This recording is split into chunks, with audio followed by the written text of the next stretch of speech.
কেমন লেগেছে তোমার?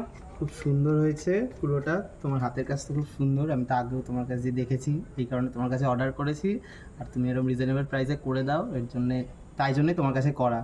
আর তোমাদেরও যদি ভালো লাগে তাহলে সবাই করতে পারো তোমরাও। Thank you so much.